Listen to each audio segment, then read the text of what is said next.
you're very welcome to the podcast. My name is Anita Bourne and I'm the founder of the Femcast, a podcast and website driven by a passion for empowering women and promoting gender equality.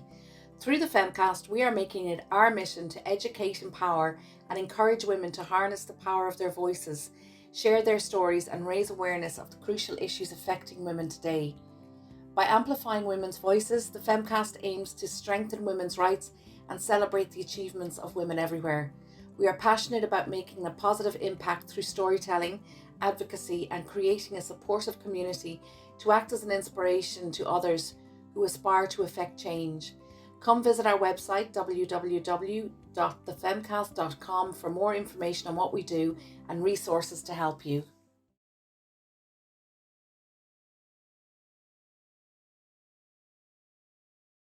In this episode of The Bullied Brain, we discuss domestic abuse, domestic violence, and gender-based violence with a focus on how these forms of abuse impact the brain. Jen talks about allegations of sexual violence within a national sport organisation in Canada, and she talks about individuals who exhibit such abusive behaviour have likely been exposed to toxic masculinity in the form of homophobia and misogyny, which can negatively shape their brains. Jen emphasises the importance of holding perpetrators accountable and suggests that rehabilitation through intensive work with mental health professionals is necessary. The conversation also touches on the difficulties faced by victims who come forward and the harmful effects of revictimization. Jen also shares personal experiences, including instances of abuse and the challenges of addressing them within the legal and educational systems.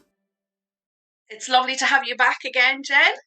And today, thank you very much. And today I wanted to talk to you about domestic abuse, domestic violence and gender-based violence and how the brain is impacted by this abuse and violence.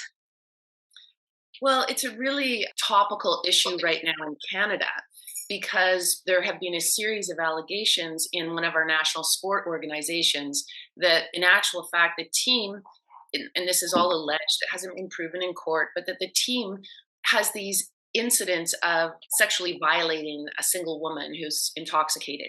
And there's a group of them. It's essentially a gang rape. And it's happened over a number of times. There's been a number of victims that have come forward. So this is it's a topic that's sort of near and dear to the heart of Canadians right now. And from a neuroscientific point of view, so from a science point of view and what we know about the brain, for me, when I hear about these kinds of incidents, I don't feel that just the young woman is the victim. I think she's very much the victim, and I think it's incredibly awful what's happened to her. I don't mean to minimize that in any way, shape, or form. But on the other side, I feel incredible sadness for the young. As you do not develop that type of behavior, you do not develop that type of a brain. It's not sculpted to behave that way unless it's been exposed to a great deal of toxic masculinity in the form of homophobia and misogyny. You don't want to violate someone and have no empathy for them and bond as a group of males over some woman's body who has no ability to protect herself unless you really have been badly harmed. I mean, if we could look into the brains of those young men, we would not see very healthy brains. Yeah, we had it here a few years ago ourselves with a big rape trial in the north of the country. It was essentially a gang rape as well. Yeah, it's really, I mean, it's particularly painful for me or poignant for me because my son, who's now 27, he was on a basketball team and multiple boys reported, so they were teenagers, 16-year-olds, 17-year-olds, and they reported a great deal of homophobia and misogyny. I won't say it fully on your show, Anita. The language is very ugly, but they were being called effing pussies, grow some balls, effing soft. I mean, this was being like muttered to them, under the breath of the coach, or it was being yelled in their face. My son was repeatedly grabbed and held in for sort of scenes of public shaming in front of the other boys. And when he would try to get away, the coach would grab him, and this was repeated. As I asked my son ultimately, and I said, how many times did this happen? And he said hundreds of times. And so it's this type of culture there's no way the coaches would behave this way if they hadn't also been exposed to toxic masculinity. It doesn't come to you naturally to be full of raging aggression and a disgust around women and presenting women as if they're weak and as if they're sort of revolting and repugnant like this. The worst thing that could happen to you as an athlete is that you are like a woman, right? It's the ultimate insult to be a pussy. So I mean, when I listen to those about those hockey players or these rugby players, I demand full accountability. Like, I do not want to minimize that what they've done is incredibly destructive, and they need to be held fully accountable for that. And they need to make a choice. Either they cannot be around society because they're dangerous and destructive, or they decide to change their brains and rehabilitate their brains with intensive work with a mental health professional. And that can happen. So if they're young enough, if this has been, not something repeated over and over, they have a good chance to get their brain back to health. But as a society, we cannot continue this way. We have to stop coaches, adult male teachers who are speaking this way to young boys. Like, they can't do that. And, what was fascinating to me in this whole journey and I've been on addressing this issue and writing about this issue and researching is that we could not hold those teachers accountable. The entire system, the legal system, the government, Commissioner for Teacher Regulation, the school administrators, you would not believe how hard they worked to protect the perpetrators of the harm and re-victimize these young people who had the courage to come forward and report what was being done. Sadly, I actually would believe it because I've seen it happen. I've had some experience, but that was in the workplace. But I do know what it is like. So I can't imagine I'm a 50-year-old woman, so I can't imagine what it's like if you're a teenager and you're going up against adults and you're hurting and you've been publicly shamed, like you said, you've been abused, screamed at, and how that underdeveloped brain is functioning day to day to get through the day and then to be re-victimized. Can you talk a bit about the science, and for somebody who comes forward, how would their brain react, or what is the impact of being re-victimized after being a victim of this abuse? It's actually very, very dangerous to re-victimize someone who comes forward. And the reason it's dangerous is because our brains are designed to make meaning. They're designed to figure out what's going on in reality and process a massive amount of data coming from inside the body and coming through our senses from the outside world. So imagine you've been told as a child repeatedly, you must respect your teachers. You must obey your teachers. You must believe that the teacher has a particular professional power to say what your value is.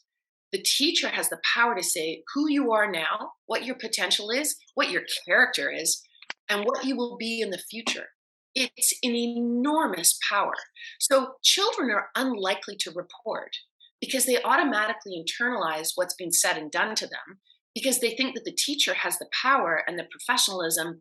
And oftentimes teachers who behave this way will do it in front of other teachers. So in my son's case with the team, they reported on both teachers who were behaving this way. And if one teacher is watching scenes of public shaming and not doing anything, the message to the adolescent brain is, this is normal, this is okay. If I'm finding this really threatening and aggressive and it's making me panic, the problem must be with me. And so when my son was on national television and he said something really interesting to me, the reporter was asking him questions, and my son said, at a certain point, I started to think, maybe I am a pussy. So in that particular moment, he has internalized the bullying behavior of the powerful male adults in his world. So let's keep continuing with that notion and what happens in the brain.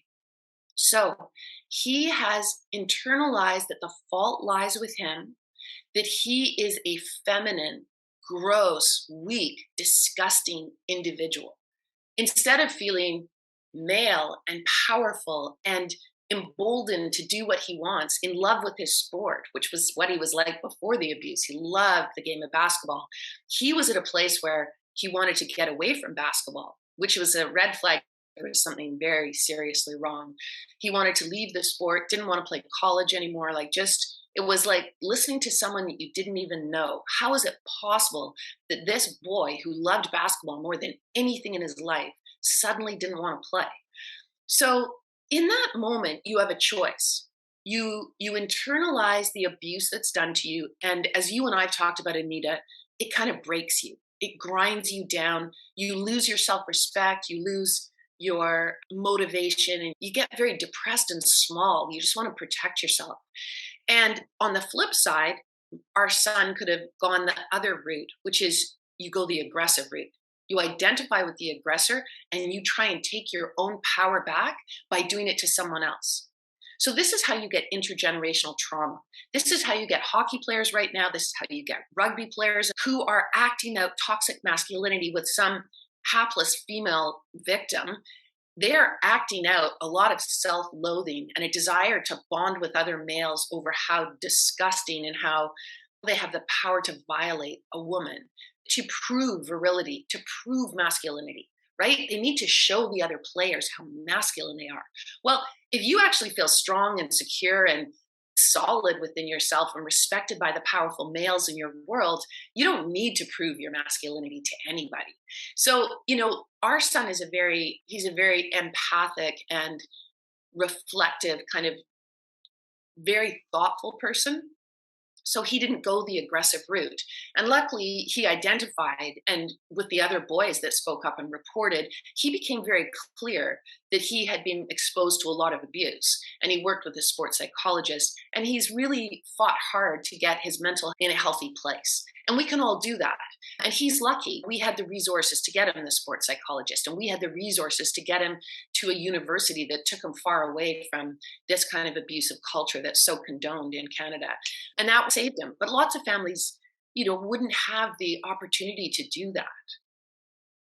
Yeah. And so, culturally, we all have to work to make the change. Did you notice the changes in his behavior from a happy adolescent, lots of friends, had a team behind him? Did you notice the changes before you knew of the abuse? Well, it's a really good question. The first time that we started to get a sense of things was he came home from practice and he said, "I'm the focus of relentless criticism." And really, that's the fault of us as parents, because we did not teach him what abuse was, what emotional abuse was, what physical abuse was, what being physically assaulted was, which were all things that were being repeatedly done to him, but he didn't have the vocabulary. If he'd walked in the door and said, "I am the focus of homophobic slurs, I am being targeted for public shaming over and over again. The boys have to watch me as the teacher yells in my face and tries to question my worth and then detains me when I try to get away," we would have reacted differently. But he didn't say that. He came home and said, "I'm the focus of relentless criticism." And we said to him, "You know what? That's soft, isn't it? That's really softening abuse. They don't know, though. We don't teach our kids. We tell kids to respect teachers, and we tell kids that teachers have the power to assess them. We do not say most teachers and coaches are amazing. They are the most trustworthy, wonderful people who have your hopes and dreams and will do everything in their power to help you. That's the vast majority. But you know what? You have to be careful. There's going to be one or two that you may encounter who are destructive, who have their own psychological issues, who are going to act out their own trauma on you, and it's very destructive. So you need to report to us. This is the language to use. We should be telling our kids that from kindergarten once a week.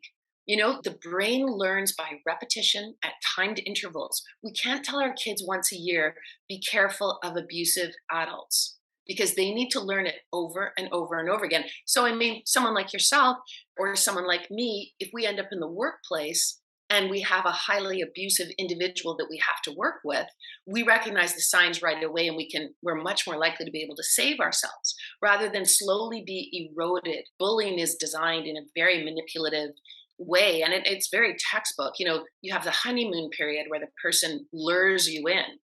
And this happens with emotional abuse as well. And we saw it with our son. One of the teachers made a big deal about spending one on one time with him. And he was always texting him and he was advising him. And even when he was a junior and he was the senior coach, he was making such an effort to really help him.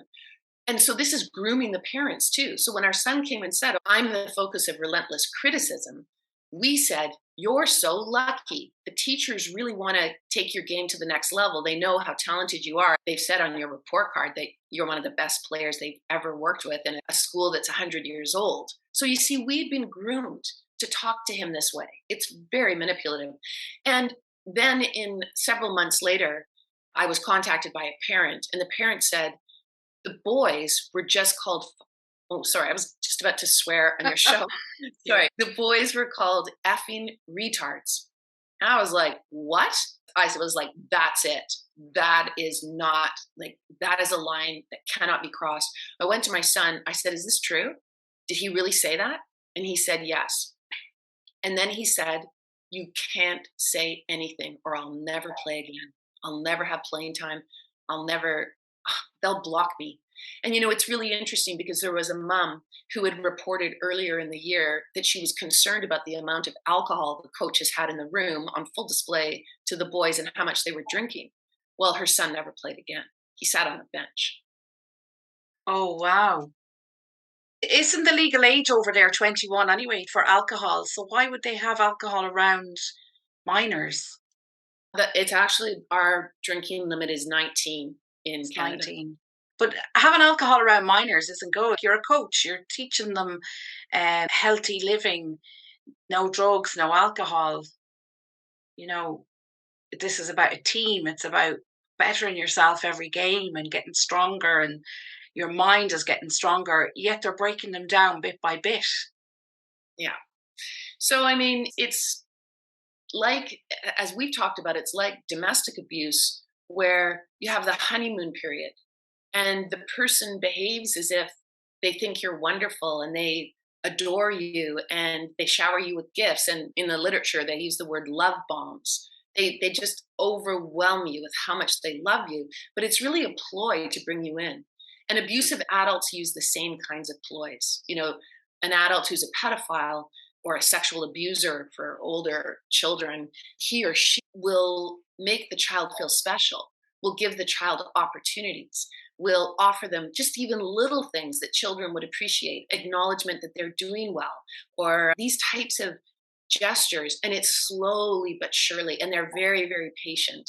They slowly but surely bring you in, and then the abuse begins just as slowly. First it's yelling in anger. Next thing, they're detaining you. The next thing is they hit you, or they hit the wall. Then the next incident, they actually hit you. And your brain is so confused. It doesn't understand. And this is going back to your question, Anita, about what's happening in the brain when you get re-victimized. What happens is the brain stops being able to make sense. It's told to respect teachers. It believes this man is in love with them.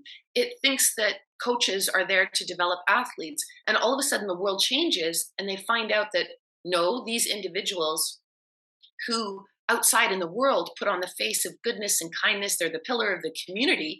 Behind closed doors, they're this violent, unpredictable, angry, attacking individual. And the brain can't put the two pieces together. Then the person goes out and reports and says, look, I'm being hurt in this way. And society says, no, you're not. It's actually your fault. You really deserved it. We don't believe you. We're dismissing this as just a minor occurrence that you're making a big deal about. Well, imagine how the brain tries to process that. The brain has been told since the beginning, if you see bullying and abusive behavior, you must be an upstander. But then when you become an upstander and report it, then you're suddenly presented as if you're the problem. So all of this confusion for the brain causes what neuroscientist Dr. Michael Merznick refers to as noise and chatter. Noise and chatter in the brain interfere with the brain's ability to do everything. The brain loses its ability to keep balance, to to understand and manage the body budget. So you feel exhausted all the time. You feel hungry all the time. You can never get enough, sort of intake of calories because basically you're self-destructing from a brain point of view, and you feel under threat and under attack. And your brain starts to misinterpret and misunderstand the world. It starts to predict incorrectly what's the right emotional response. So you can see it's almost the best analogy to this is having a concussion. Your memory gets all scrambled. The trauma is constantly interfering with your ability to be rational and put the events into a sequence and all these kinds of things. And it's because there's so much electrical noise and chatter in the brain from the trauma that it suffered, and the fact that the world is not what you've been told it's supposed to be. It's really dangerous for the brain. Jen, that's fascinating about what's happening to the brain and all the noise. Can you break it down, or how do we help when all this is coming at the brain? The brain is trying to make sense of it. You're confused, you're tired, you're overeating, you're trying to catch up, your body's trying to catch up. And it's just all so consuming and overwhelming. How do we slow it all down to make sense of it? That is the most important piece. And I spent a lot of time on that in my book, because what's exciting and what's empowering about the brain is that it's incredibly adept at repair, at getting better, at healing. We just need to know the right things to do. And it's not difficult, it's not expensive, there's nothing fancy about it. Basically, the best analogy for it is exercise. So let me say two things about that. First of all, actual aerobic exercise. And you have to start slow, but even getting out in nature and walking as a start. Getting out of the house, absolutely. In the place where the brain just circles and circles like it's trapped in a well, get out of your house, get away from technology. Don't read all the things that are making you feel crazy. Get out of the house and get in nature. The second you're in nature, and you want to build up to more and more aerobic exercise, because aerobic exercise is one of the healthiest things for the brain. It pumps the brain full of things like BDNF. It stands for brain-derived neurotropic factor. But basically, all you need to know is BDNF is like fertilizer for your brain. It gives it all kinds of energy that it needs to be healthy, to create strong neural networks, to birth new brain cells. It's an amazing thing. So let's just say you get out walking and you get out in nature, you start talking to your brain.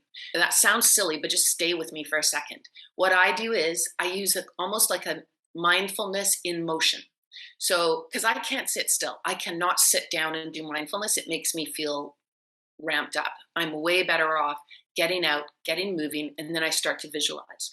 So while I'm moving, I'm visualizing my brain, and I see it and I really think about it and I imagine what it looks like, the two hemispheres and the way it's connected with this key part called the corpus callosum. I think about my hippocampus, which is where the memories are stored.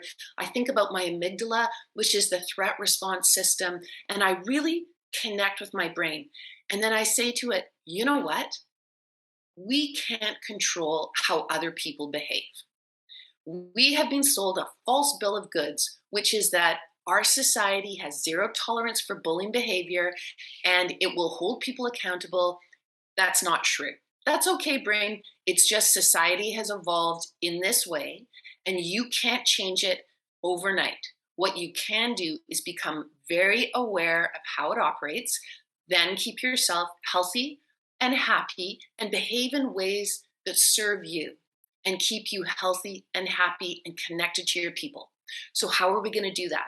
Well, first of all, we are never going to teach children that any adult has power to assess them and tell them what their value is, what their future is, what their opportunities should be. Most adults are trustworthy. We will tell our children there is a small number who are not. They need to be prepared for that, and they need to have the right language in order to identify that. And we need to repeat it over and over, teach them all the time that they grow up, and then remind one another in adulthood. There will be people who are highly destructive, who are manipulative, who have very hurt brains. They've been exposed to lots of abuse themselves, almost guaranteed. And so the other big thing that I think is really critical, we're out in nature, we're exercising every single day. We are talking to our brains. We're using mindfulness meditation to visualize our brains and connect with them. Stop ignoring your brain. That's one huge piece. Vocabulary and learning about abuse, that's a second huge piece. The third one is understanding that society has evolved in such a way that bullying is actually enabled. That's the uncomfortable truth. We enable a lot of abusive behaviors. And so when you go into a relationship, when you go to school or to sports or to arts or to the workplace, you've got to keep skeptical and not trust people until they've earned your respect and your trust over time. You do not want to be sharing any vulnerabilities you have, because an abusive individual will immediately try and find out what makes you vulnerable, and then they will use that against you. So, a mother that's a single mother, or someone who has a health concern, somebody who's got financial worries, someone who's caring for an aged parent, someone who's on a visa and wants it to get renewed so they can stay in the country because they're in love. Any of these things will get used against you. So don't share them. That is the backstage of your life and your knowledge about yourself until you can fully trust people. So you want to be skeptical. You want to be curious about other people. You want to be very empathic, but you don't want to necessarily wear your heart on your sleeve and trust that they are going to be 100% of them safe. I mean, people might feel uncomfortable about teaching children that some adults are not safe, but if we don't teach them that, we're setting them up to be exposed to abusive behaviors. And just on the getting out into nature, a lot of people carry a lot of shame around with them in that bullying is happening to them or domestic abuse is happening to them, and their brain doesn't compute that. I suppose what I'm trying to say is, how do you push and motivate yourself to just get out and go, I have to face into this today, and I have to overcome what's happened to my brain and unlearn all the words that were said to me that weren't kind, the abuse, the screaming, the threats of violence that is always there, even if he never puts a hand to you. Well, essentially, the more you stay still, the more you collapse in, your body is communicating to your brain and your mind is communicating to your brain that you're in extreme danger 24/7. So, and I know some people are in actual physical Mhm. serious danger. So I don't want to minimize that. Of course, your bodily safety and the bodily safety of children has to come number one. You need to get to the right people to ensure your protection, whether that's a women's shelter or the police or your family. Let's look at this two ways. One of the first things is we have to get much better at recognizing the red flags of abuse.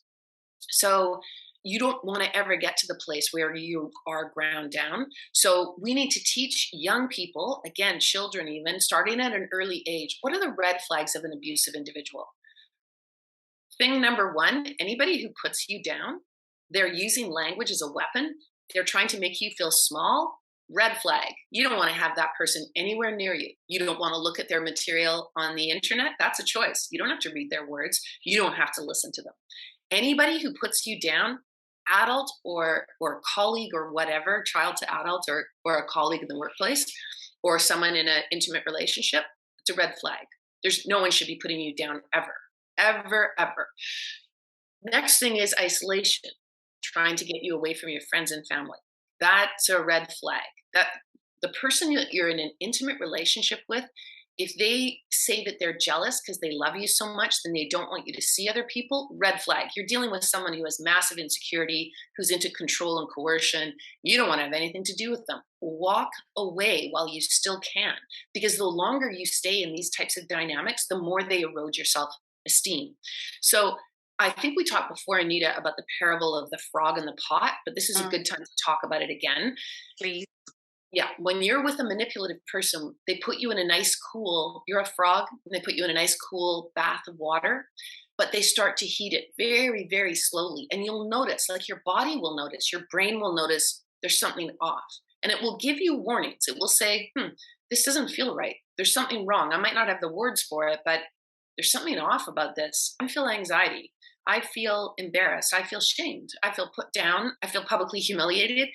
What is going on?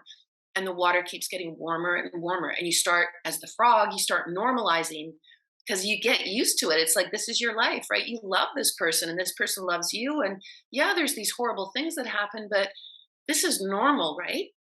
And then the water gets too hot for you to jump out. And this is where you, as you put it, you get ground down. Okay, so imagine I'm the ground down person. I'm so ashamed I can't even go outside. I'm so beaten down. I have so much self loathing that I can't go outside. Well, close your eyes and visualize your brain, because what your brain is doing is trying to protect you. It doesn't know that you're sitting in the house by yourself. It thinks you're under threat because you're communicating to it, and it can't see the world. Only through you can it see. You're communicating to your brain that you're in extreme danger 24/7, even when the abusive individual isn't there. So your brain can't get you up and outside because it's trying to make you really small. So shame is a response. It's not even really an emotion, it's an animalistic response to danger. So when you're ashamed, your brain is saying, okay, there's a really dangerous social predator in the room with us here. This predator could hurt us really badly with their words or their actions or violence. So let's make ourselves very, very small. Let's keep our eyes down on the ground. Let's not provoke. Let's not poke the bear because we want to survive. And that's what we do. So the second this individual is out of the room, out of the house, you want to say to your brain, you know what? We don't have to act like that anymore because so and so is not here. Plan B, how are we going to get out of here? We can't keep living in this way. We can't keep going to work when our workplace is toxic like this. We can't keep our child in a school or sports situation or a church where they're being harmed. Plan B, let's go. Your brain is brilliant. It's full of strategies, and all it really wants to do is keep you safe. So you're not really full of shame. What's shame? It's a constructed behavior, a protective behavior on the part of the brain to keep you alive. So it's up to you. This is where you use your mind all the time to talk to the brain. Tell the brain, he's not here right now, or she's not here right now. Let's strategize, work together. We need our tribe. Where are our people? Safety in numbers. Call up your family and friends. Get them around you like a shield. Go to the women's shelter. Do whatever you have to do. But don't remain isolated in this, so-called shame-filled position. Forget it. Oh, can we talk about shame there, Jen? Because I imagined shame being a feeling all over, and you're saying it's something else. Can you So talk a bit about that? shame is in your brain. Okay. So all emotions are in your brain. Mm-hmm. And what people think in general is that something happens out in the world. So let's say I have an abusive colleague at work who shames me and puts me down, says I'm stupid, okay, or lazy or not trying or whatever. And I'll think of all the insults someone might throw at me at work. Okay, so that's not the trigger. That's not what makes me feel ashamed. What makes me feel ashamed is my own file in my brain that says that that would be an accurate response to the situation. So what's really happening is the brain is predicting based on past experience. So all of us need to look at the file that we have in our brain that is all the different emotions that we bring forward that our brain decides is a good response considering the circumstances. So let's pretend I grew up in a family where I was regularly put down by a sibling or my parents, or maybe my grandfather was always putting me down. So my brain has learned that when powerful people in the world put you down, it's probably a good idea to get a bit small, to put your eyes down, not to provoke them, because you don't want to increase their aggression, right? It's just a smart strategy, especially when you're a child and you don't have any power. You've got to navigate the adult world and even the social world of others, other children, and figure out how to survive. So if you have shame in your file folder and someone's really cruel to you at work, you might just as well predict, your brain predicts, oh, this is a shame situation. I'm going to pull that one out. Now, let's pretend you grew up in a household and you went to a school and you played sports where your confidence was built and built and built. your file folder is going to be full of confidence. So imagine the colleague at work says, "Oh, Jen, you're so stupid and lazy and you're not even trying." I go and look at my file folder and I predict, "Oh, yeah, confidence is my response to that." And I say, "How dare you speak that way to me? Watch your mouth." It's like, Yeah. Yeah. so it's empowering when, as soon as we start to understand Understand the brain. the brain is predicting and it's trying to help you choose the best thing. Now, the brain is also very well accustomed to the fact that it makes mistakes.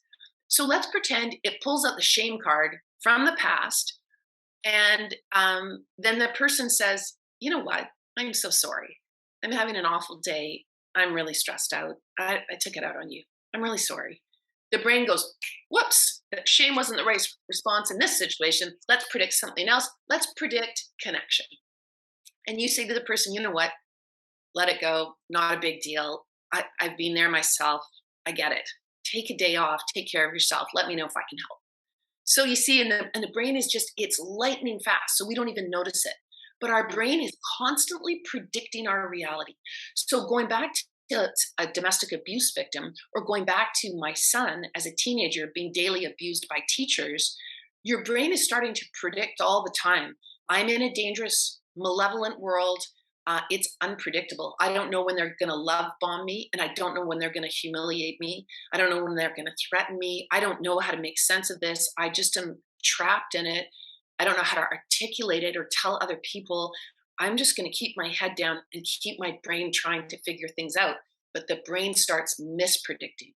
It starts thinking that the whole world is malevolent, that you are trapped, that you are shamed, that it's your fault, that you can't get out. It starts kind of going squirrely, and it stops being an accurate meaning maker in the world. It's like a concussed brain that's not functioning properly. Brilliant. So you can unlearn all of the things that have happened, and you can talk to your brain, and aerobic exercise will pump that and get your brain doing something else. Yeah. When you do aerobic exercise, when you get out in nature as well, and this is all documented in the science, when you do mindfulness, all documented in the science, think about mindfulness. You're doing slow breathing with the body. You're breathing deep into your belly. You're being very purposeful. You're clearing your mind of anxieties.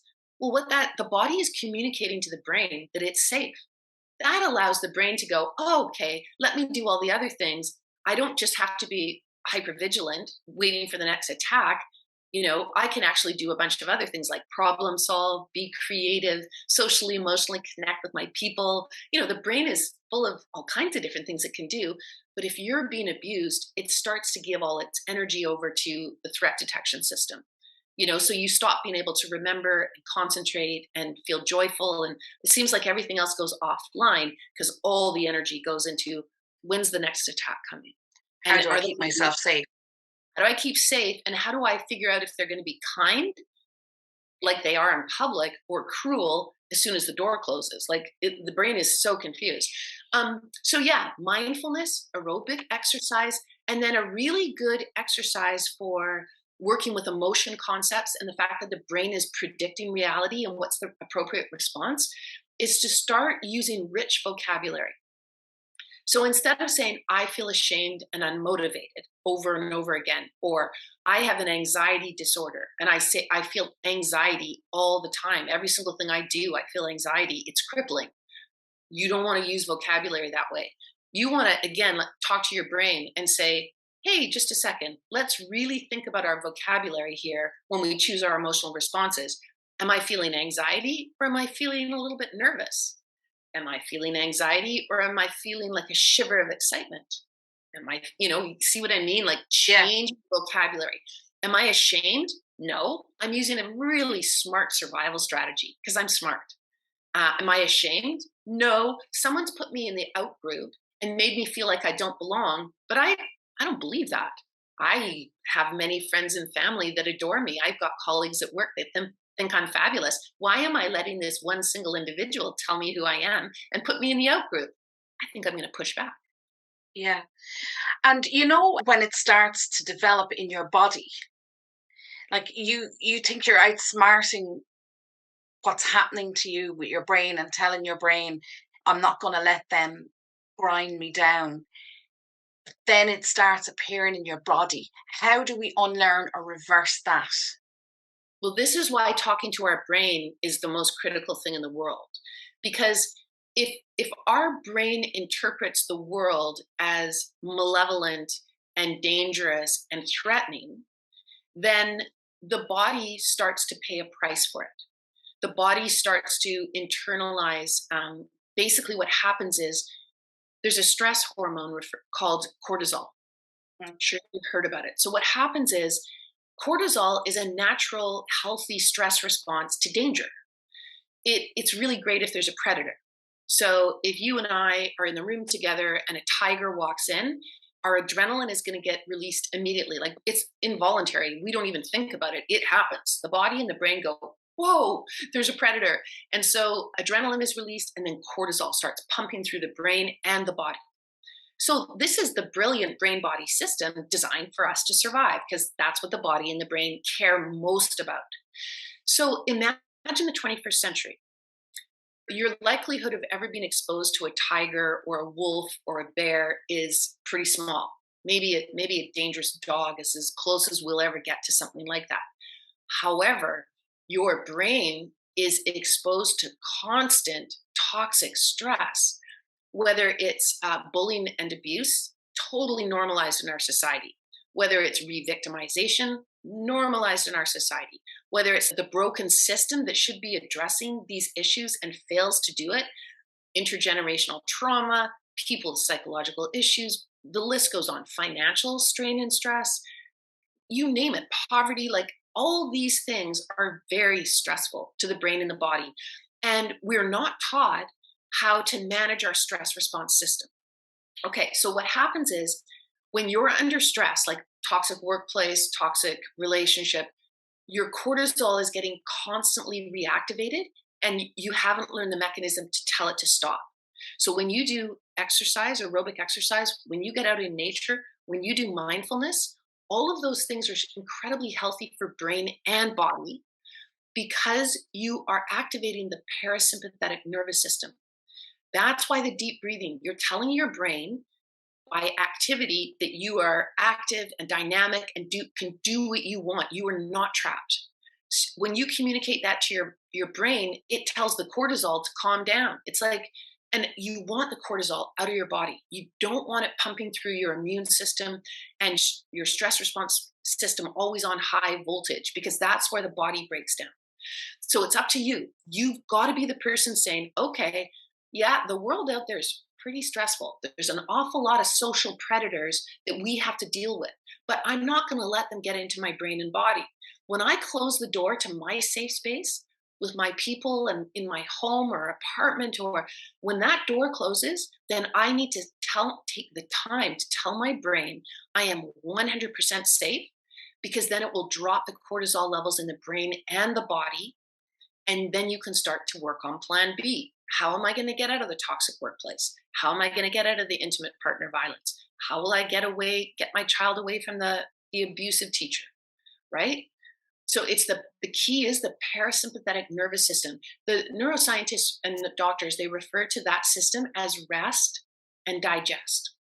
So the more you're eating healthy foods, the more you're sleeping naturally and healthily and properly, the more you're not filling your brain with the internet and all the garbage out there and like violence in movies and TV and, angry, violent music, these kinds of things that are threatening to brain and body, the more you're doing mindfulness and the deep breathing that tells your brain and body you're safe, the more you socially connect with other people. If you get isolated, your brain interprets that as you're in full on danger.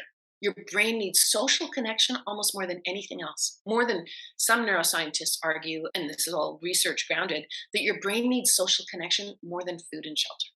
So stay super connected to your people. Don't ever get isolated is one of the best things for brain and body. So yeah, the body is breaking down because of the cortisol. If a woman is living in domestic violence and her children and their body is hypervigilant, their brain is telling them they're constantly in danger, how do they keep it calm and stop the cortisol eroding all of that and, you know, the woman gets the foggy brain, the confusion. How does she, while she's there and has no safe place, we're in the biggest housing crisis here in this country we've ever experienced, and there are no shelters. We're still looking for refuges in every county. They have no women's shelter to go to, they've nowhere to go. And how are they going to protect themselves and their children? That is a very heartbreaking question. Yeah. I think that there should be, first of all, so if I was in the government and I had the power to make changes, Mm. there would be things I would do, like if you are going to be an establishment that serves alcohol, you need to be an establishment that has bunk beds for all your drinkers so that they spend the night together. Because if they want Yeah. to be violent, they should be beating each other up. If they want to drink and express violent feelings, then they can have a big brawl, but they can't go home. So there's got to be rules around, you drink, fine. No one's judging that, but you can't go home. And if you're the woman with the children, you ensure that you've got a triple locked door, iron bars on the window, and until the individual is sober and safe and healthy, they can't come home. If there's a housing crisis, get them to sleep on the roads if they want to hurt somebody. I can tell you right now, if anyone laid a hand on me or my children, I would go full response back. I wouldn't tolerate it for 1 second.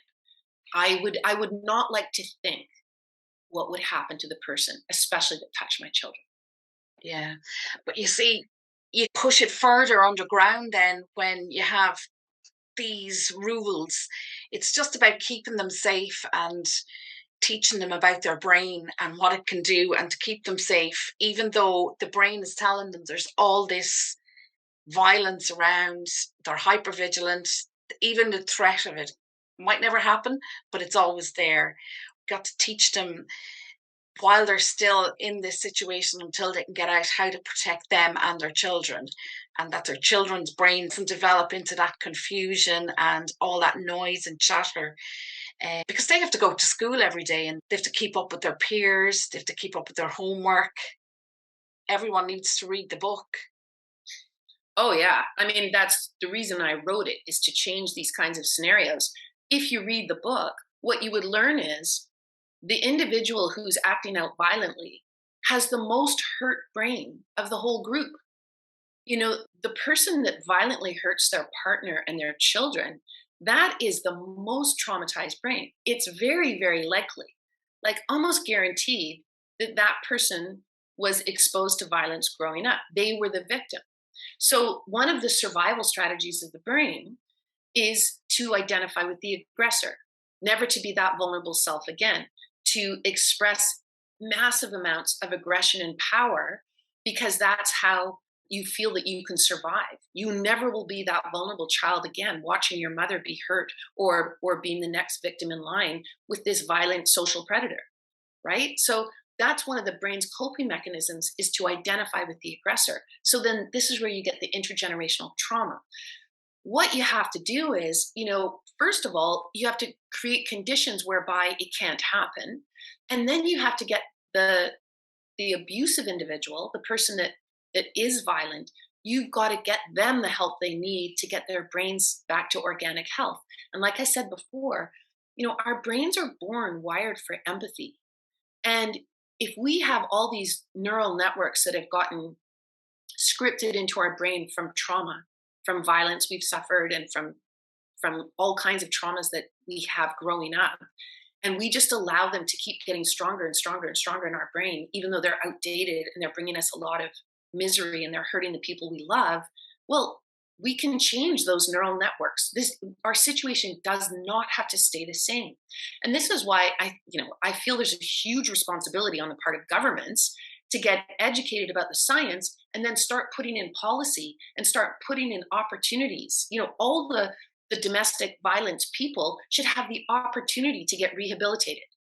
If you rehabilitated them and taught them that they're not bad people, they're not evil people, they're not destructive, hateful people. They're not shameful people. They're not deserving of being locked behind bars.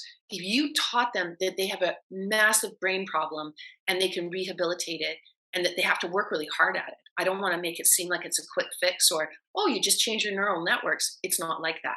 It's hard work. It's like daily hard work. But I don't know, if I was a domestic abuser and I was given that opportunity, I think I'd take it.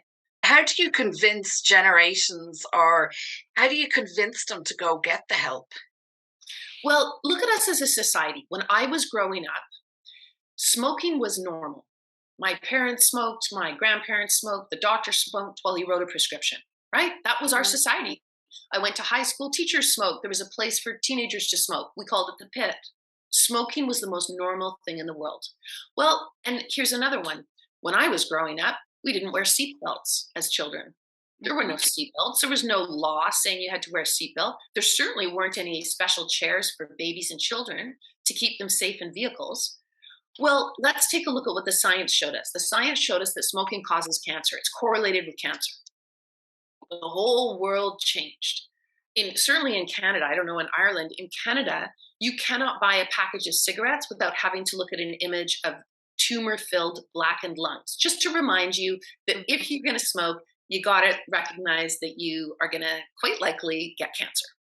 Mm. Right? So it's a huge deterrent. So what used to be a normalized behavior, you're not allowed to smoke on a plane. You can't smoke in a bar while you're drinking. You can't smoke in the workplace. You certainly don't smoke around your children because we know that secondhand smoke is the worst thing for them. Right? So our culture changed. Same thing with seatbelts. It's illegal in Canada to drive without a seatbelt. And if you're driving your child without a proper, carrying, you know that you're endangering your child's life from even a fender bender. So we can change. And as you know, Anita, from the book, the science is compelling. We have a huge amount of science that tells us we can change our brains. We don't have to keep acting this way. We can all work together to walk away from the bullying abuse paradigm that we've grown up in, that's totally normalized. And we can say, you know what? It's not serving us as a society anymore. I mean, look politically, what's happening in our world. We're going back to World War II. We're going backwards. The fact Mm. that we have a person like Putin, who is an obvious narcissist running a country and access to nuclear power, Donald Trump, he's an obvious narcissist. He bullies everyone. He publicly, without account. I mean, it's incredible. And he was the president of the United States. That's how normalized our bullying abuse culture is. Doesn't mean we have to stay there. The science is clear, we can change. And we need to. We need to leave the bullying and abuse paradigm and enter into what I call the new neuro paradigm. In other words, a brain informed model. Because the more we know about our brains, the more we can work with them to be our most high performing, most healthy, and most happy selves. Why wouldn't we choose that? So, are you going to work on getting these programs into schools and universities around the world? Is that your aim? Is to get this in and teach them young before they pick up a football or a tennis racket, to teach every child coming up that violence is not the answer, bullying is not the answer. This is what happens to your brain. It's the absolute goal of the bullied brain in the book. But I'm just one person. I'm just the author.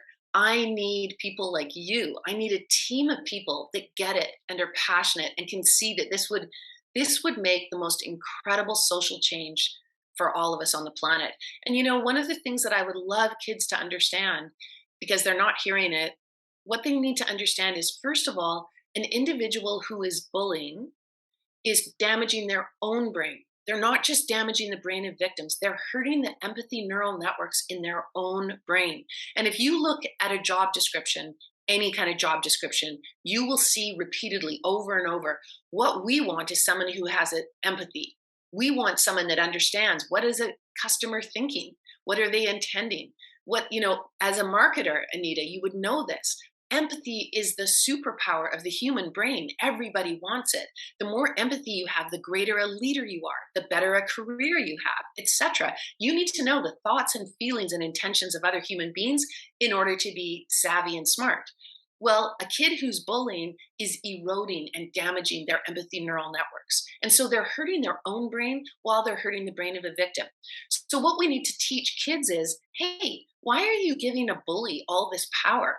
Same thing with the domestic abuse person. Like, why are you giving the person with all the violence all these powers? They've got really hurt brains. Every time they hurt their kids or their partner or someone in the workplace, they're reinforcing the very destructive neural networks and they're eroding their empathy. They need help. They don't have power. They need medical intervention. We talk about the bullying peer to peer with children, and we're always teaching them like the bullies are your age, there might be a year between you. We don't talk about adult to children bullying at all. No, we don't. That makes adults very uncomfortable. So when you say, are you going to get this into the schools? Well, it's going to be a battle because there's some teachers who will be very resistant. They want to just maintain full power, do what they want, and just walk away. But the system has to change. The system is broken. I think we can all admit that the way we're moving forward as a society is unhealthy. And we have these incredible organs. We don't even teach children about their brains. We don't teach teachers about their brains. They don't know anything about them mostly. We don't teach coaches about their brains. I mean, what about in the workplace? How often do you ever talk about the brain in the workplace? We create physical fitness programs for workers because we know it increases productivity, it stops them from being sick, it makes them healthier and happier. But we don't have fitness rooms for the brain. And the brain is the same. It needs daily exercise. Yeah. It keeps you healthier, happier, all those kinds of things. I believe my hope is teachers and coaches lead this movement because they work with young people and they really can be the game changers in understanding that the science is offering us some pretty exciting and empowering information. We just need to start applying it. So my thing is to start talks around the country in pockets and get all the women and all the decision makers in and the people like you, the experts, to come and talk. Like the movement to get smoking banned in offices, in pubs, in bars, the seatbelt. We have to actually go back and see how that happened, how it snowballed into what it is today, and do that with the brain. So Anita, you know what the key is? And you're someone who seems to me able to do this kind of thing. You want to get the decision makers in the room. You want a smart politician and a smart bureaucratic like attorney general or the minister of health or if you can get that person to listen, I'm more than happy to talk to anybody. We are doing it for psychological safety in the workplace, and we are trying to get a law change now that psychological abuse is recognized and criminalized. England has made emotional abuse criminal. Yeah, but it's not in the workplace. Gaslighting and coercive control is illegal here as well. Interesting. I think, it's great the way the law is moving forward, but I personally believe where you're going to make the big change is in health, is making people understand that we can't have conversations about psychology and health without talking about the brain.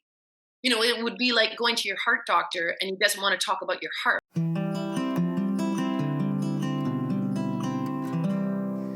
Thank you for joining us on the Femcast. We invite you now to stay connected with us by hitting the subscribe buttons below and follow us across our social media channels at the Femcast. We value your feedback and reviews. By sharing ideas, insights and experiences, we can all learn, grow and make a meaningful difference. We also want to remind you that we care about your well-being. If any topics discussed on today's episode have raised concerns or you need support, please visit our website www.thefemcast.com for helpful resources and phone numbers. Thank you for being part of the Femcast.